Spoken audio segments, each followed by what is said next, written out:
Aries, ayon sa iyong gabay ngayong araw, ang mga transaksyon at usapan ay nangangailangan ng matinding pag-iingat.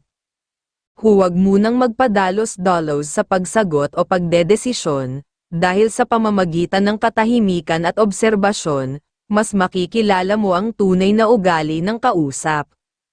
Doon mo malalaman kung sino ang karapat-dapat pagkatiwalaan at sino ang dapat pag-ingatan. Sa trabaho, kung may kinikimkim kang galit o sama ng loob sa isa sa iyong mga kasamahan, panahon na para patawarin mo ito sa iyong isipan. Ang pagbibitaw sa galit ang magbibigay sa iyo ng linaw at lakas upang mas makagawa ng mga hakbang patungo sa pag-asenso. Kapag gamaan ang iyong damdamin, mas bumibilis ang iyong tagumpay. Taurus, ayon sa iyong gabay ngayong araw, ang mga usapan tungkol sa pagkakakitaan o transaksyon ay hindi mo dapat palampasin. Kung may alok o ideyang matagal mo nang pinag-iisipan, ito na ang tamang panahon para ituloy, dahil may nakatagong benepisyo ito sa hinaharap. Sa tahanan, mas magiging payapa ang samahan, kung makikinig ka muna bago magbigay ng opinyon. Hindi lahat ng sitwasyon ay kailangan ng agarang payo. Minsan presensya mo lang ang sapat. Sa pagmamahalan, ipakita mo ang iyong lamang at malasakit sa simpleng paraan. Kapag naging bukas ang iyong damdamin, mas lalong lalawak ang mga pangarap na sabay ninyong binubuo, at mas magiging matibay ang inyong pinagsasaluhan. Gemini, ayon sa iyong gabay ngayong araw, ang mga deal o transaksyong may kinalaman sa malalayong lugar ay nangangailangan ng masusing pag-iingat. Hindi lahat ng magagandang salita ay may kasamang tunay na intensyon. May ilan na maaaring tukso lamang at ang kapalit ay emosyon o pagkalugi sa pagmamahalan. Sa usaping pera, mas mainam na maging maingat. Kahit pa kaibigan ang kaharap, hindi lahat ng pamilyar ay ligtas pagdating sa kasunduan. Sa trabaho, ituon mo ang iyong isipan sa mga gawain na dapat matapos ngayon. Kapag natutunan mong mag-focus, unti-unting makikita ang iyong pag-unlad, at mas lalakas ang tiwala ng mga taong nakapaligid sa iyo, para sa mga susunod na oportunidad. Cancer, ngayong araw, kahit sinasabing may pakinabang, sa hinaharap ang mga usapan sa pagkakakitaan, ngayon ay may panganib na mapagod ka muna bago umani. Maaaring mas marami kang ilalabas na oras at emosyon o pera kaysa sa iyong inaasahan.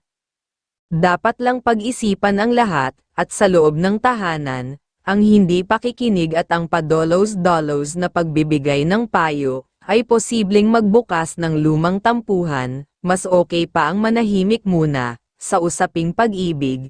Kung hindi mo ipapakita ang lamang at pag-aaruga, maaaring makaramdam ng kakulangan ang iyong minamahal. Dahil dito, ang mga pangarap na gusto ninyong buuin ay tila bumabagal o nawawala sa direksyon.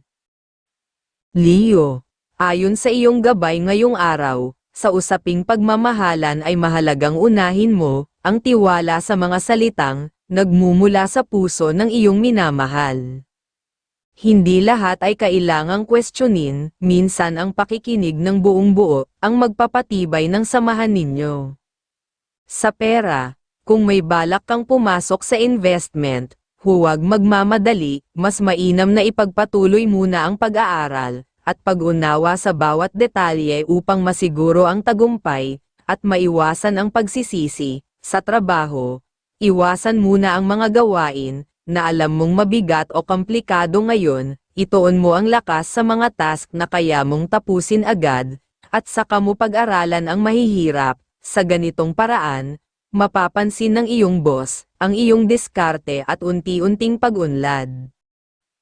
Virgo, ayon sa iyong gabay ngayong araw, may bahagyang kahinaan sa swerte, kaya kinakailangan ang masusing pag-iingat lalo na sa pakikipagtransaksyon.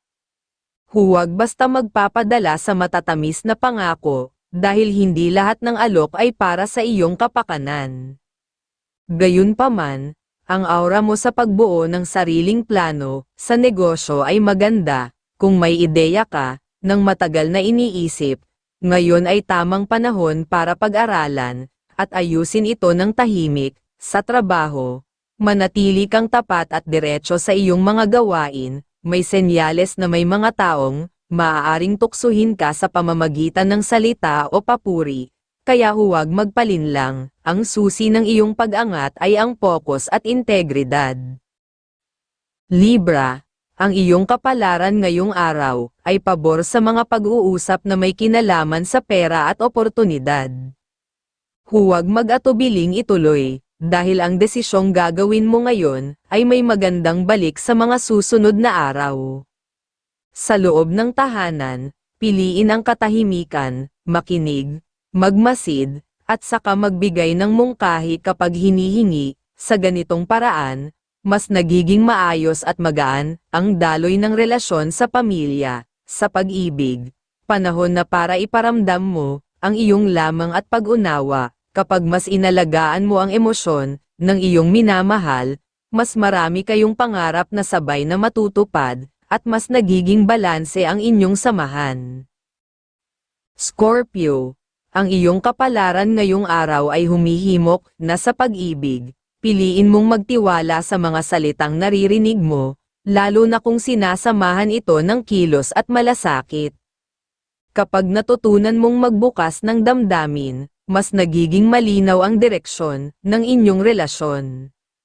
Sa usaping pera, kung may iniisip kang investment, huwag agad sumabak, ang tamang kaalaman, ang magiging sandata mo para sa isang matagumpay na hakbang. Sa trabaho, iwasan muna ang mga proyektong masyadong mabigat o puno ng hamon sa araw na ito, mas makabubuti na unahin ang mga gawaing mabilis matapos, at pagkatapos ay pag-aralan ng mabuti ang mas mahirap. Dito makikita ng nakakataas ang iyong talino, tiyaga, at kakayahang umangat.